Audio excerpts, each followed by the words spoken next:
Hey everybody, random comic book reviews. Okay, today we have Spider-Woman number 12. Beware the Spider-Woman. Still only 35 cents from 1979. The stage is set for all-out action. It's the last tale of the Brothers Grimm. Ah. Okay. All right. So let's see here. Oh, okay. So first thing we have is an ad from Invasion of the Body Snatchers, um, starring Donald Sutherland and Leonard Nimoy. This is a remake of an old 1950s horror movie, kind of a classic movie, the black and white version. I kind of vaguely remember this showing up on television, and I was a little kid at the time, and I just remember not understanding it or being able to understand what was going on at all. But okay, so getting to the story, here we have uh, we have this old guy, Charles Magnus, and he's asleep, and we have these little dolls coming to life, and they're coming at him while he's sleeping. And up here we have Spider Woman, and she's not really there. It's just kind of superimposed on there, just so you know whose comic book you're reading.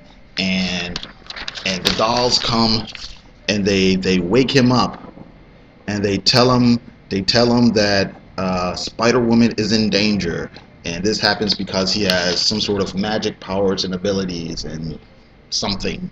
Okay, and so we find here he's led to an old playhouse, an old stage where Jessica Drew has been captured and her boyfriend,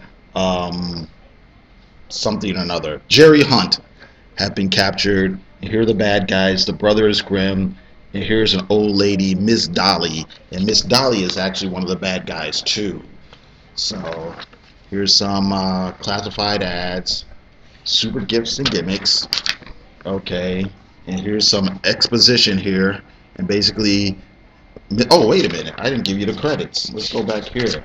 The story is written by Mark Grunwald, and art by Carmine Infantino. And this is the same Carmine Infantino that used to work for DC Comics. And yeah, and for some reason, or I shouldn't say for some reason, but for a short period of time in the late 70s, early 80s, he was doing art for Marvel. I think he was doing a lot of random comics, and he was also doing like their Star Wars comic at the same time. So yeah. Also, Roger Stern is the editor here, and Jim Shooter, of course, editor in chief. Okay. All right. Classified ads. All right. Exploding gum. No, snapping chewing gum. X-ray specs. All right. Okay, so here we get some exposition where Miss Dolly basically explains what's going on and about how her mystical voodoo dolls and her husband was some sort of sorcerer, and he got the dolls, and his spirit went into the dolls or something like that, and uh, so they want to find a place for his spirit to go, and his sons, his adult sons, those are the Brothers Grimm, are walking around and la di da di da. And of course, Charles Magnus doesn't quite buy at all. He says, nah, that doesn't seem quite right. Okay. Ooh, ad for Shogun Warriors. Shogun Warriors was a toy line, and Marvel was doing a comic book version of them. These guys, I think they were doing uh, Godzilla at the time. They're also doing Micronauts. I think there's an ad for Micronauts in here. And I'm not 100% sure, but I think it's a pretty good guess. It doesn't say on here, but I think this artist Herb Trimpe. So, and here's posters. You know, you get a look at what's going on in the 70s. Christy McNichol and her brother, I don't remember what her brother's name was, Kevin McNichol, something like that. Christy McNichols was a big star around this time. She was on a show called Family, and then she had kind of like a short movie career for a while as, you know, this kind of like you know, teen idol pop type person. But the thing is, the movies she did were a little bit edgier than the little pop tunes and the sitcom stuff she did on TV. So I thought that was interesting. Coneheads, Farrah Fawcett, Cheryl Ladd, who took Farrah Fawcett's place in Charlie's Angels, got Kiss down here, Linda Carter, Susan Anton, another famous model for the time period. Okay, so back to the story. You know, they have captured, or they've got Charles Magnus here because they meaning Miss Dolly and the Brothers Grimm want him to help them use his powers to, like I said, find a new body for Miss Dolly's husband, and they're going to use Jerry Hunt's body, I guess. And so here they gas Spider Woman, and then they gas Jerry Hunt, and the two of them start hallucinating, and they hallucinate that they're in a fairy tale. And so so here's Spider Woman. She is Little Red Riding Hood, walking about. And then, oh, here's some ads for Marvel Comics. More classified ads. Get that Charles Atlas body. Okay. And then we get to Grandma's house. And Grandma looks like Miss Dolly. And of course, she's the big bad wolf. And Jerry Hunt comes to save Jessica. And then he attacks the wolf. Oh, but this is really interesting. Let me find it here. Oh, here we go. I thought this was funny. The caption says, with a single swing, Jerry fells his bloodless flow mid-lunge.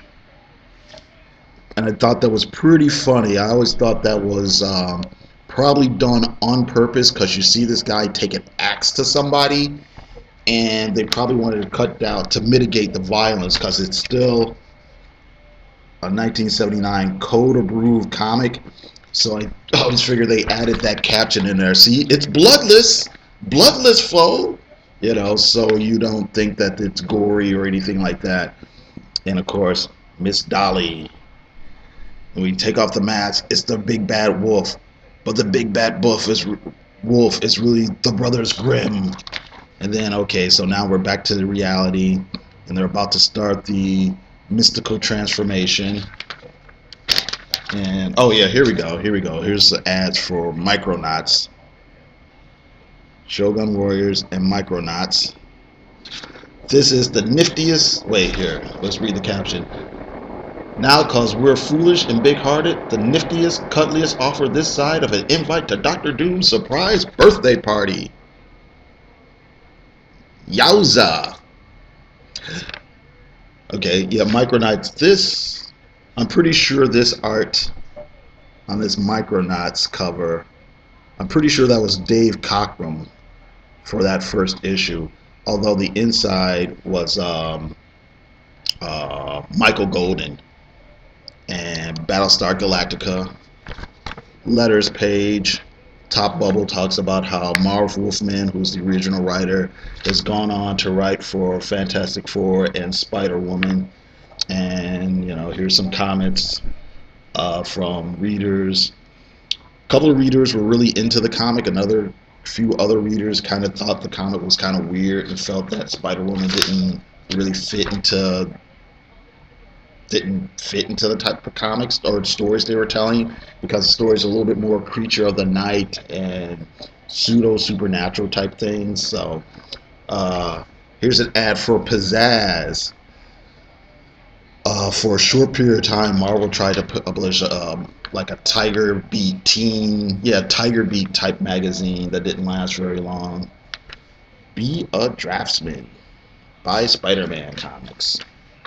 Okay, so anyway, we get some more with the mystical stuff, the voodoo stuff going on.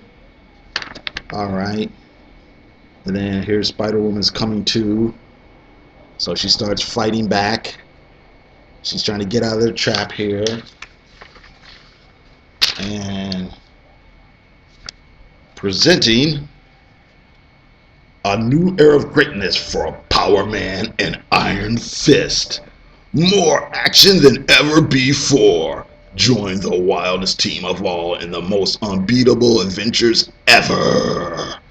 On sale wherever comic art classics are sold. This, not too sure of this cover. I'm 90% sure it's Dave Cockrum and John Byrne might be inking it. That's what I think it is. Or I might have it backwards. It looks like Dave Cockrum a lot to me, though. It definitely looks like Dave Cockrum. Okay, alright. And because you were broke, sell Grit magazine. Okay, so we're back to the fighting. Jessica's using her Venom Blast. Miss Dolly is lunging at her, but she's using her super agility to fight, even though she's still got one hand chained up. She saves Jerry here. Oh, bullpen bulletins. A lot of these are ads for Marvel Super Specials, and a lot of these were adaptations of movies and TV shows that were coming out. Jaws 2, Battlestar Galactica, Kiss 2, ad for Star-Lord. For some reason there's an ad for Daredevil 157. I'm pretty sure that might have been Frank Miller's first issue, 157 or 158, something like that. Battlestar Galactica. Oh, here is a Stan Lee's soapbox where he talks about the origin of Irving Forbish. Irving Forbish was kind of like this unseen mascot for Marvel Comics, like back in the 60s. And basically, he talks about how the character was a mascot for another magazine he used to do before he used to do Marvel. So that's that.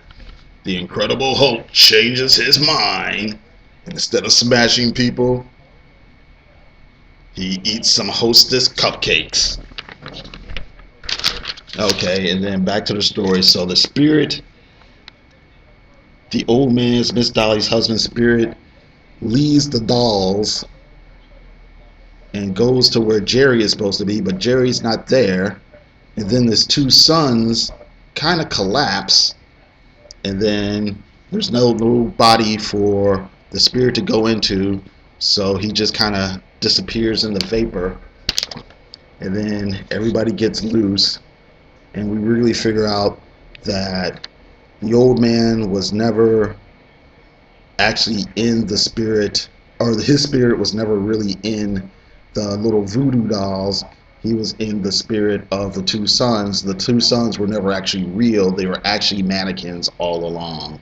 And that's the end, and that's the twist. And that's it. We also have here an ad for Revolutionary War soldiers for only $2.50. More classified ads. You can get a Broken Bones rubber cast. And more X-ray specs. And what is this?